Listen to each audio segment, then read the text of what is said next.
to a touchdown. And with more on that, we send it down to John Eads, who finds some familiarity in last year's game against Pitt for Syracuse. That's right, Cam. Sean Tucker having a really tough time getting going. 13 carries last year for just 29 yards. And it's pretty obvious that Pitt is keying in on him once again this year. 3 different plays in a first and goal situation.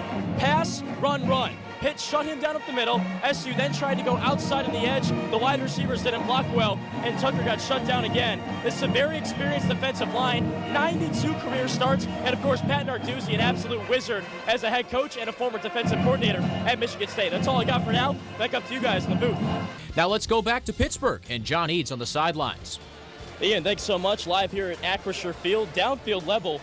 3-0 Syracuse as we begin and look ahead to the second quarter. And so far, this Syracuse defensive line doing a great job against Pittsburgh's run game, which is kind of uncharacteristic for SU because the last couple weeks, the Orange have allowed over 500 yards and over 4 per carry against both Clemson and Notre Dame. And this is a Pittsburgh offensive line that has a massive weight advantage over Syracuse. The Orange's 2 deep averages about 250 pounds. Pittsburgh's over 300 at 318. But it hasn't mattered today because Izzy Abanikanda, of course, not playing out for this game. So instead, it's been guys like Vincent Davis and Rodney Hammond running the ball for Pittsburgh. And so far, Syracuse's front has done a great job against this ground game. But let's get you back up to the booth with Johnny Gademowitz and Cameron Eads. Guys?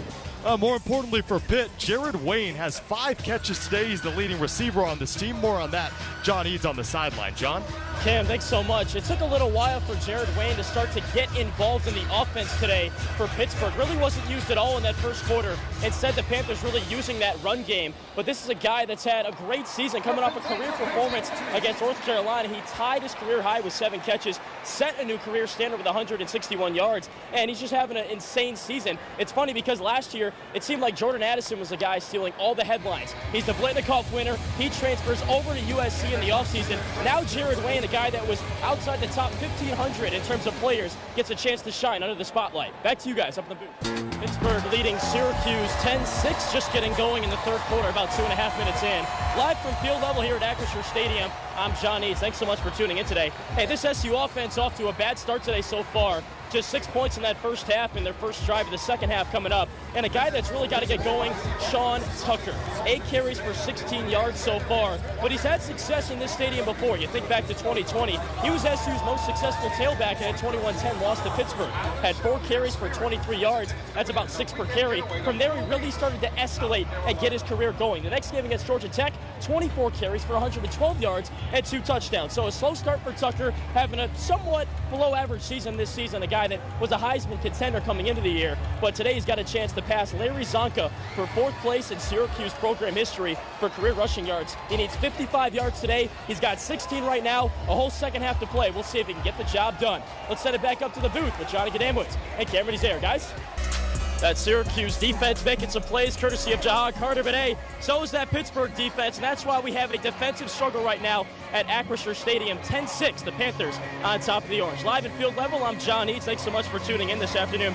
Hey, I mentioned before that Pittsburgh defense making plays. Big reason why that defensive front is getting some pressure. This is a team that is only 28th in the nation, getting about 3 sacks per game, but each of the last 3 years was top 3 in sacks per game, and a big reason why Desley Alexander, big number 5 in blue today, he's flying around leading this defense, and this Panthers defense really mitigating this Syracuse offense today with just 6 points. Let's see if the Orange can change that in a little bit. Let's go back up to the booth with Cameron Eads and Johnny Gademowitz. Guys?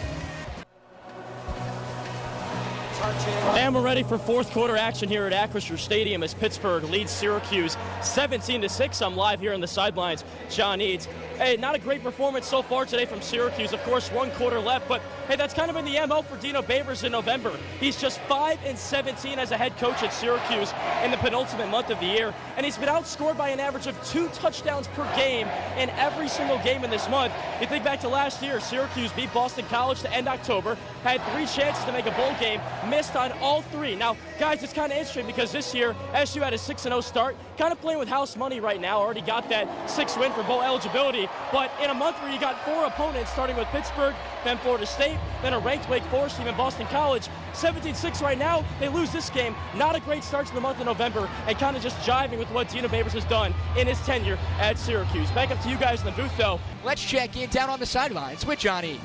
Thanks, Johnny. Obviously, the Syracuse offense struggled today, just 6 points and barely putting up over 100 yards in this contest. Big reason why is there's been a lot of mix-up in the offensive line in this game. Dakota Davis has played right tackle pretty much all season for this group. He's instead playing left guard today and not right tackle. That's actually Enrique Cruz. Meanwhile, Pittsburgh's defensive front providing a lot of pressure. SU's had no answers so far. Back in the fourth quarter as Pittsburgh leads Syracuse 17-6 and not looking good for SU. Under 9 minutes to go in the fourth quarter. Live on the sidelines, I'm John Eads here at Acrisure Stadium. This Pittsburgh offense has moved the ball today despite not having the nation's leader in scrimmage yards, Izzy Abanikanda. And a big reason why is that this Pittsburgh offensive line, extremely experienced, very poised.